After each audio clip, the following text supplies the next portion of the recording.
Week 1 is now finished, just about finished. How do you feel? Look, I'm feeling, I feel physically, I feel fine, Neil. If you're worried that I'm not getting enough sleep or not eating right. You, Kevin Rudd, used to sleep 3 hours a night. How are you going? Well, I like a little bit more sleep than that, Neil, so I do get a bit more sleep than that. And I'm looking after myself and eating my veggies and doing all of that kind of stuff. So I'm feeling fine, and I'm feeling full of enthusiasm and determination to keep, moving ahead, moving forward, particularly having solved this problem. There's a lot more for me to get through. Well, I was going to ask that. This was a priority, obviously, week 1. What's next on the list? Well, Neil, you should expect to hear some more from me in coming weeks about the kind of policy predispositions I'm bringing to being Prime Minister. You should, see me working through some of the other questions I think are concerning the community.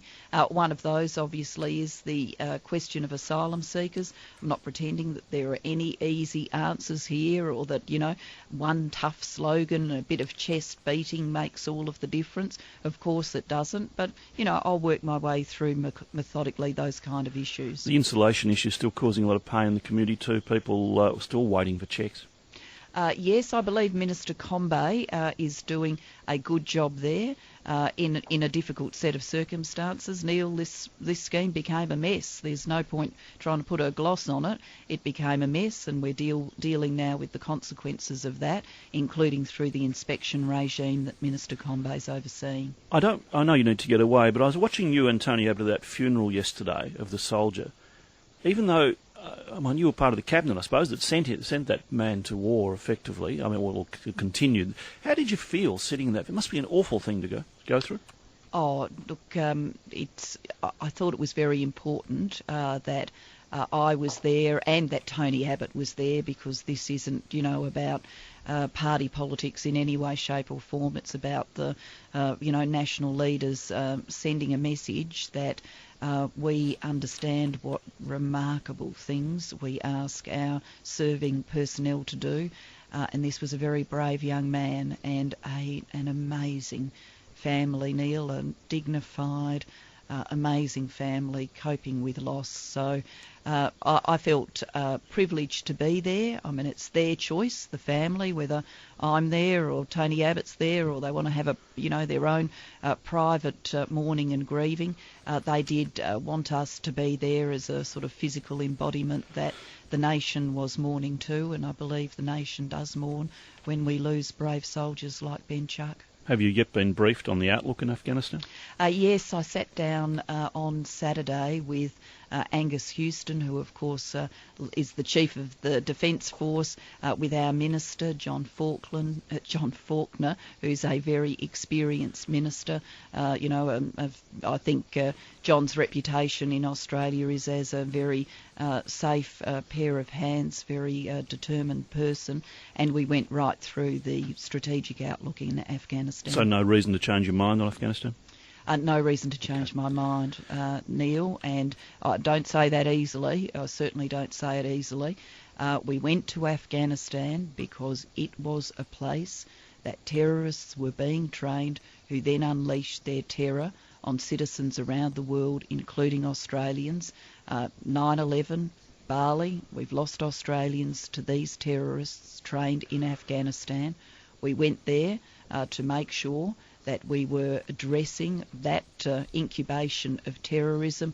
We're there now training the Afghan National Army to stabilise Afghanistan, to make sure that it's not there training terrorists who come and harm Australians, and to also make sure it's a safer place for the Afghan people. Very quickly, I see speculations our interest rates could drop. What do you think? Well, look, I don't speculate on interest rate movements, Neil. That'd be inappropriate. I am travelling to Sydney later today, where I'll meet with the Reserve Bank Governor, so I'll obviously be able to get his perspectives face to face. Will you get to Melbourne for the football tonight? I won't be in Melbourne for the football tonight. I'm sorry about that, You're supposed to be playing Neil. full forward, I think. Neil, my training efforts have been woeful. I just couldn't possibly do that. You remember you told me you'd be on Mars before you're Prime Minister. Well, I don't think your studio is quite Mars-like. I haven't seen any little green men running around. I'll let you know if I see one. Will you support John Howard for the ICC? Oh, look, I'm happy to say I would. I think, John Howard, passionate cricket fan. I share some of the concerns he's voiced publicly about the kind of factors that are influencing this decision. So I'd be very happy to offer full support for John Howard to get this role. The Prime Minister is the title. What's the honorific? Miss or Ms? Oh, maybe it's just Julia. Oh, I don't know about that. And I have to offer... I've said to every other Prime Minister for any party, every 2 weeks, welcome on the program any day you like. If we can organise a regular spot, we'll put it before you, and if you can have a think about it, I'd appreciate it.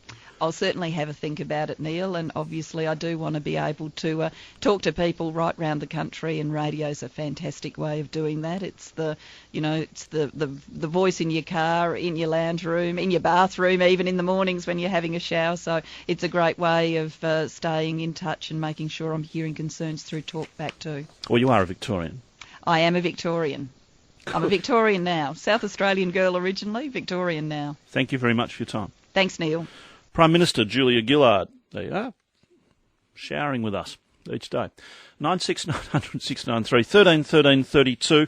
We have already put that offer to our staff. I wanted to reaffirm it. It's the important thing to do. I don't care what party Prime Minister is from. We respect the office. We ask them to engage with our audience, and she has before her an offer to, well, she can be weekly if she wishes, but certainly a regular spot on the program, as was done by Jeff Kennett, Steve Bracks, John Brumby, as was done by John Howard and Kevin Rudd.